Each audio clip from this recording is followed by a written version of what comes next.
गुरु महाराजांच्या दर्शनासाठी जातात.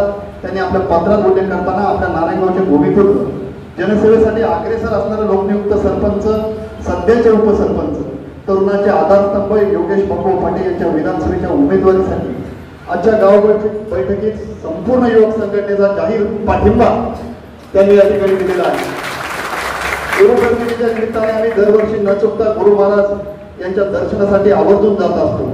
सदरचा आध्यात्मिक कार्यक्रम चुकवता येत नाही म्हणून आजच्या बैठकीस उपस्थित राहता आले नाही याबद्दल दिलगिरी व्यक्त करू बाबूभाऊच्या महाविकास आघाडीच्या उमेदवारीसाठी राष्ट्रवादी युवक संघटना शरदचंद्र पवार यांच्या वतीने जाहीर पाठिंबा.